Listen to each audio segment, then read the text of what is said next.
Bien, pues ahora entrando en materia, como les comentaba, la materia se denomina práctica forense de amparo.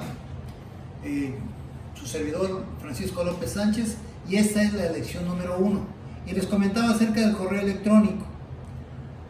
Ahí por favor ustedes tomen nota y ahí se podrán percatar donde dice práctica forense de amparo 3-91@hotmail.com, y la contraseña es derecho.3.2020. Aquí es donde ustedes van a poder hacer las preguntas que deseen, y vamos a llevar a cabo un video especial dando la respuesta a las mismas, que de hecho ahorita en estos momentos está sirviendo ya ahorita de práctica para el desarrollo de la materia para el grupo de estudiantes del tercer año del grupo 391, si no mal recuerdo, allá de Costa Rica, a los cuales los mando saludar aquí en el municipio de Culiacán. Bien, entrando ya directamente en la materia con el desarrollo del temario, tenemos nosotros que en este video vamos a hablar acerca de la competencia del juicio de amparo.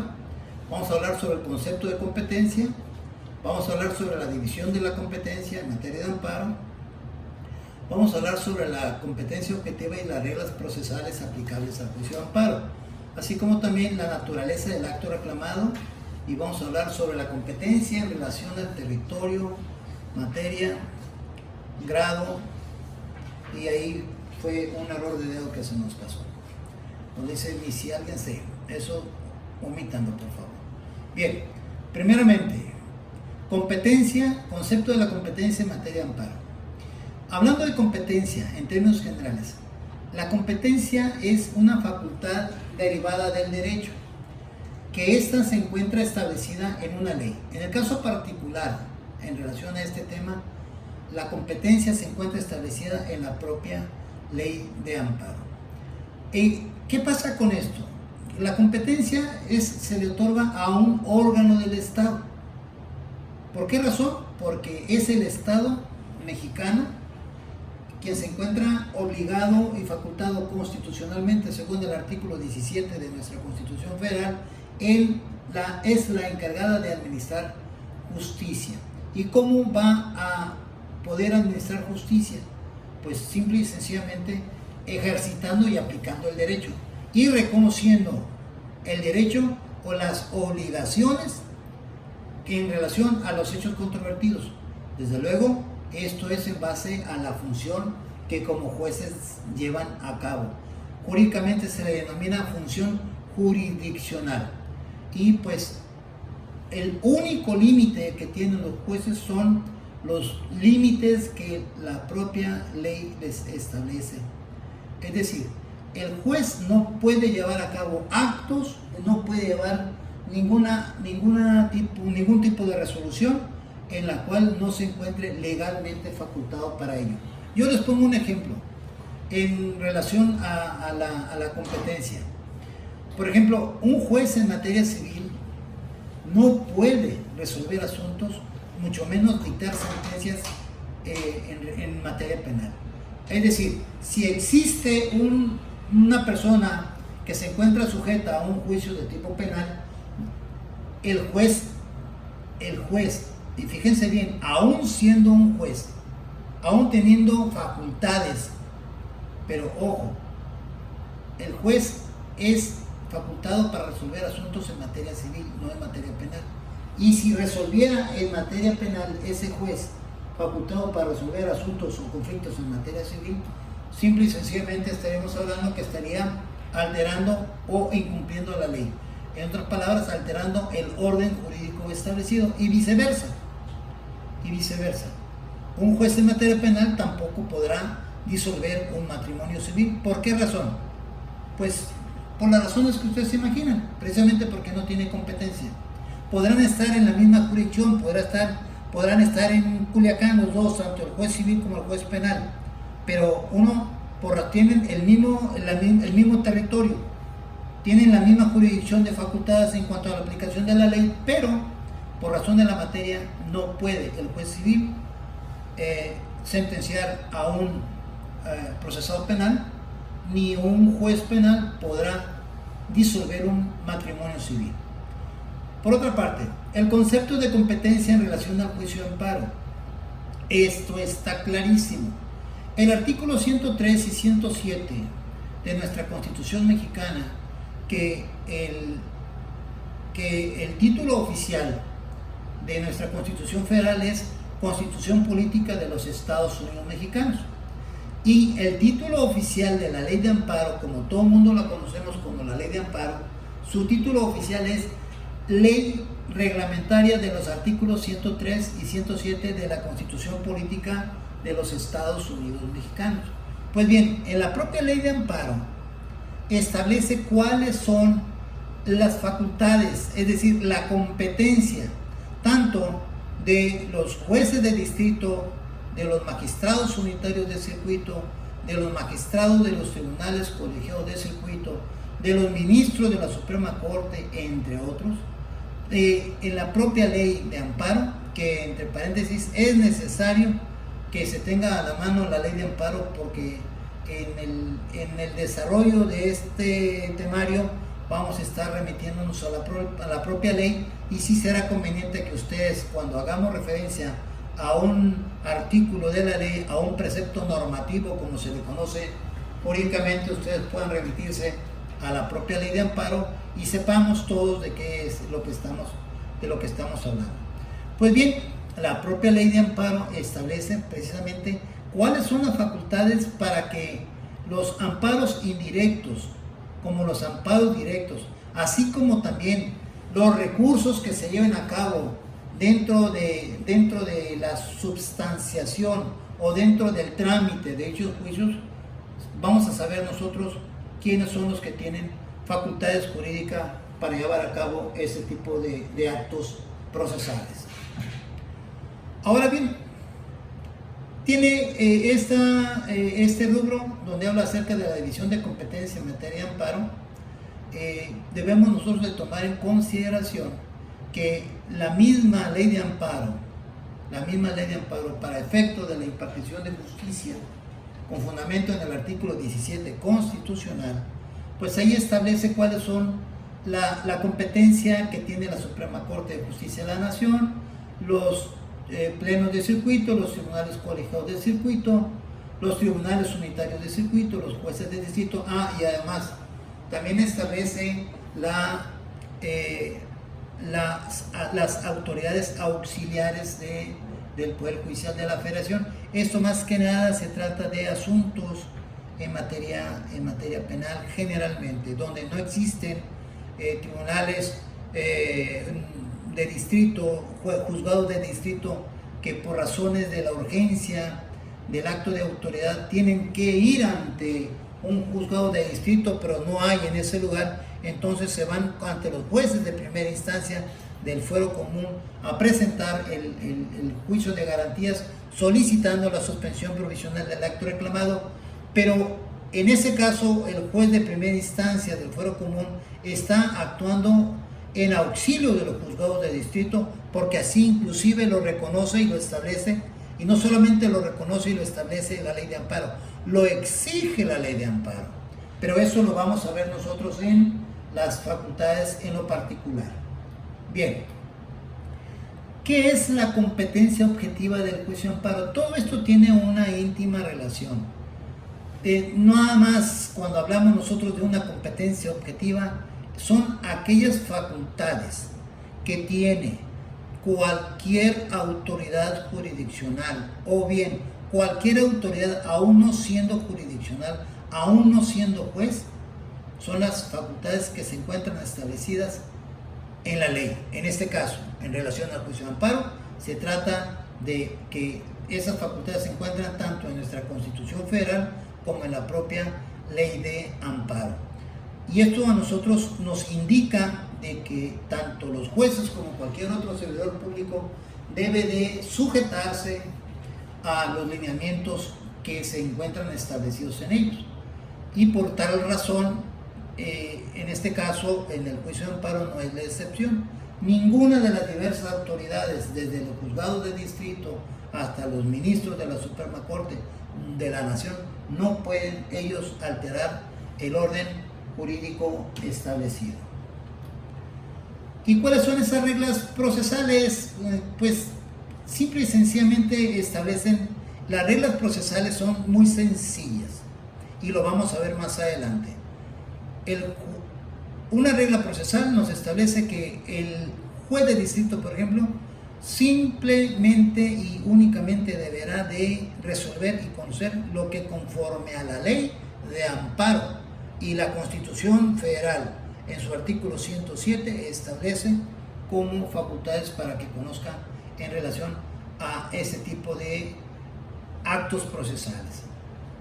Si es facultad de la Suprema Corte de Justicia de la Nación, por ejemplo, en el caso específico de la facultad de atracción que tiene la Suprema Corte de Justicia de la Nación, el juzgado de distrito, el juez de distrito o el magistrado unitario no tiene facultades para ejercer la facultad de atracción. ¿Por qué razón? Porque únicamente le corresponde a los ministros de la Suprema Corte de Justicia de la Nación. Por eso es que son reglas procesales para el conocimiento del juicio de amparo, porque la misma ley lo establece de manera muy específica y sobre todo enfática en relación a esas facultades. Ahora bien, cuando nosotros hablamos de juicios de amparo, estamos hablando de una acción o de una omisión por parte de cualesquiera autoridad. ¿Cuál es la naturaleza del acto reclamado? Primeramente vamos a tratar de establecer una idea de qué es el acto reclamado. El acto reclamado, según el artículo 1 de la Ley de Amparo,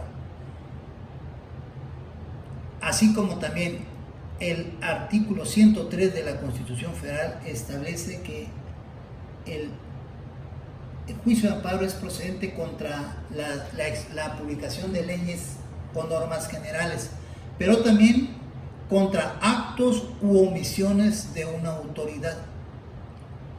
Que estas, la publicación de una norma general, llámese ley, o un acto de autoridad o una omisión de autoridad, violen los derechos humanos del gobernado. Artículo 1, fracción primera del artículo de la Ley de Amparo, y también es la parte inicial, párrafo primero del artículo 103 constitucional. Pero ¿cuál es la parte fundamental en estos aspectos? Que vulneren los derechos humanos protegidos, tutelados por la Constitución y por los tratados internacionales donde México forma parte obligado como Estado, donde México se adhirió y consintió obligar en respetar y hacer respetar ese pacto internacional. ¿Cómo lo hacen? Ustedes lo saben perfectamente bien. Con fundamento en lo dispuesto en el artículo 133 de nuestra Constitución Federal, los tratados internacionales, o conocidos también como un derecho convencional, este tratado internacional, para que pueda tener vigencia y validez en nuestro territorio mexicano como parte de nuestro derecho interno, debe de reunir dos requisitos, según el artículo 133 de nuestra Constitución Federal. Primero de ellos, que debe ser firmado por el presidente de la República. Primer requisito. Segundo requisito, que ese pacto internacional firmado por el presidente de la República debe ser aprobado por la Cámara de Senadores. ¿Pero por qué tiene que ser aprobado por la Cámara de Senadores? Por la simple y sencilla razón de que ese pacto internacional, ese tratado internacional, no puede ser contrario a nuestra Constitución Federal, porque si es contrario a nuestro pacto federal, aun y cuando haya sido firmado por el presidente de la República, ese tratado internacional no será aprobado por el Senado de la República y en consecuencia no cumple con los requisitos exigidos por el artículo 133 de nuestra Constitución. Ahora bien, cuando estamos hablando nosotros de la naturaleza del acto reclamado, pues, y cuando estamos hablando de las competencias, hay diversos tipos de competencia. Una de ellas es la competencia en razón de territorio. La competencia es la circunscripción territorial de una autoridad para poder ejercer las facultades que la ley le viene confiriendo. Es decir, un juez de distrito puede o es competente para conocer de un amparo indirecto dentro de la circunscripción territorial de la cual tiene competencia. Por ejemplo, si el acto reclamado por el gobernado se trata de una acción u omisión de la autoridad que se llevó a cabo en la ciudad de Los Mochis, Sinaloa, quien es competente para conocer y resolver de ese amparo indirecto es precisamente el juzgado de distrito de Los Mochis, Sinaloa. Ojo, siempre y cuando no lleve ese acto de autoridad, no lleve aparejado una ejecución. O bien, si el juicio de amparo se promueve en la ciudad de Culiacán, Sinaloa, el juez del distrito de Culiacán se declarará incompetente por razón de territorio, porque los hechos ocurrieron en la ciudad de Los Mochis. Pero vuelvo a insistir, siempre y cuando no lleve aparejas, no sea una ejecución material respecto a ese acto de autoridad. ¿Y a qué me refiero? Si se trata de órdenes de aprehensión librada por un juez penal de Los Mochis y contra quien se libró la orden de aprehensión vive en Culiacán, entonces, para conocer del amparo indirecto contra la orden de aprehensión, tanto tiene competencia el de Los Mochis, porque de ahí es donde nació el acto reclamado, el acto de autoridad, como también tiene competencia el juez de distrito de Culiacán, Sinaloa. ¿Por qué razón? Porque es el domicilio donde radica la persona contra la cual se libró la orden de aprehensión. Es decir, ¿por qué tiene competencia uno u otro? Porque tanto se puede ejecutar la orden de aprehensión de Los Mochis o bien se puede ejecutar en la ciudad de Culiacán. En esos casos estamos hablando nosotros de jurisdicción concurrente por el tipo de acto de autoridad. Por esa razón les digo que en el caso particular de la orden de aprehensión, en relación al acto reclamado, puede presentarse el amparo indirecto contra la orden de aprehensión en la ciudad de Los Mochis, donde radica la autoridad penal que libró la orden de aprehensión, como también se puede presentar en la ciudad de Culiacán, Sinaloa, donde vive la persona contra la cual se libró la orden de aprehensión y es donde puede llevarse a cabo la ejecución del mismo. Ahora bien, competencia en razón de la materia. Ustedes en el transcurso y en el desarrollo de su vida profesional se van a percatar de que el Poder Judicial de la Federación, para una mejor impartición de justicia, ellos también tienen en la Ciudad de México, por ejemplo, en la ciudad de Guadalajara y otras ciudades más, tienen tribunales especializados. Y aquí encontramos nosotros que hay tribunales que son en materia administrativa, en materia penal, en materia laboral, etcétera, etcétera. Bien, un tribunal especializado en materia penal no puede conocer asuntos en materia administrativa, ni tampoco en materia laboral, y viceversa.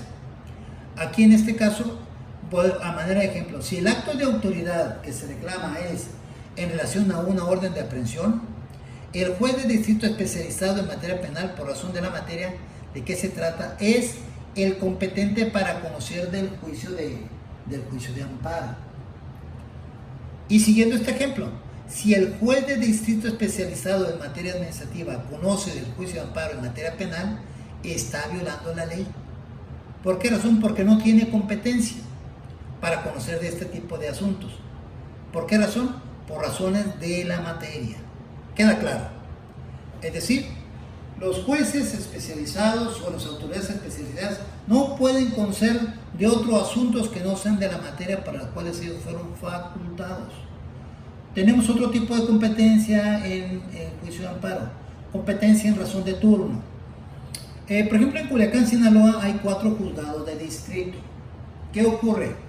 Los 4 juzgados de distrito no están todos los días del año en turno ellos, los 4 a la vez, no. Ellos administrativamente, pero con autorización del Poder Judicial de la Federación o del Consejo de la Judicatura Federal, se encuentran establecidos los turnos. Por decirlo de alguna manera, el juzgado primero de distrito entra en turno el día lunes a las 8 de la mañana y sale de turno al siguiente lunes a las 7:59, y a las 8 en punto de la mañana entra en turno el juzgado segundo de distrito y sale del turno a las 7:59 del lunes siguiente, y a las 8 de la mañana del tercer lunes entra en turno el juzgado tercero de distrito y sale del turno a las 7:59 de la mañana, y a las 8 de la mañana del cuarto lunes entra en turno el juzgado cuarto de distrito y sale a las 7:59 de la mañana, y nuevamente a las 8 de la mañana del quinto lunes entra en turno el juzgado primero de distrito. Es decir, para efectos de que ellos no pueden estar todos de turno, administrativamente se van organizando para poderle dar una mejor atención. También inclusive hoy día lo que hacen en la práctica, ya existe una oficialía de partes común, y es en la oficialía de partes común donde ellos ya reciben la demanda de amparo, y es a través de un procedimiento tecnológico, que es la propia máquina, la propia computadora, quien va asignando esta demanda de amparo va para el juzgado primero, esta otra siguiente va para el juzgado tercero, la siguiente va para el juzgado segundo, la siguiente va para el juzgado cuarto, la siguiente va para el juzgado cuarto, la siguiente. Lo que busca es ir más o menos el mismo programa de la oficialía común, llevar más o menos compensado el turno de las demandas de amparo cuando se van presentando donde existen varios juzgados de distrito. Ahora bien, tenemos la competencia de grado. Esta competencia de grado se refiere a que nadie puede conocer, ninguna autoridad, asuntos que no le correspondan según su jerarquía, según su competencia. ¿Qué es lo que quiere decir con esto? A que una autoridad no va a resolver lo que debe de resolver una autoridad inferior, o viceversa. Una autoridad inferior no puede conocer y resolver un asunto de amparo que le corresponda conocer a su superior. Ejemplo, un juzgado de distrito no puede resolver un recurso de revisión interpuesto en un juicio de amparo. Quien debe resolverlo es un tribunal colegiado de circuito. Ahora bien, viceversa, un tribunal colegiado de circuito no puede resolver acerca de que si admite o previene o desecha una demanda de amparo en forma directa, que si se presenta ante él, no puede resolver acerca de la admisión o desechamiento o prevención de una demanda de amparo. ¿Por qué razón? Porque eso le corresponde a un juzgado de distrito, y ellos son tribunales colegiados de circuito, es decir, le corresponde a un inferior. Bien, con esto damos por terminada el video del día de hoy, y pues estamos en comunicación para estar en condiciones de brindarles a ustedes la presentación del segundo video. Hasta pronto.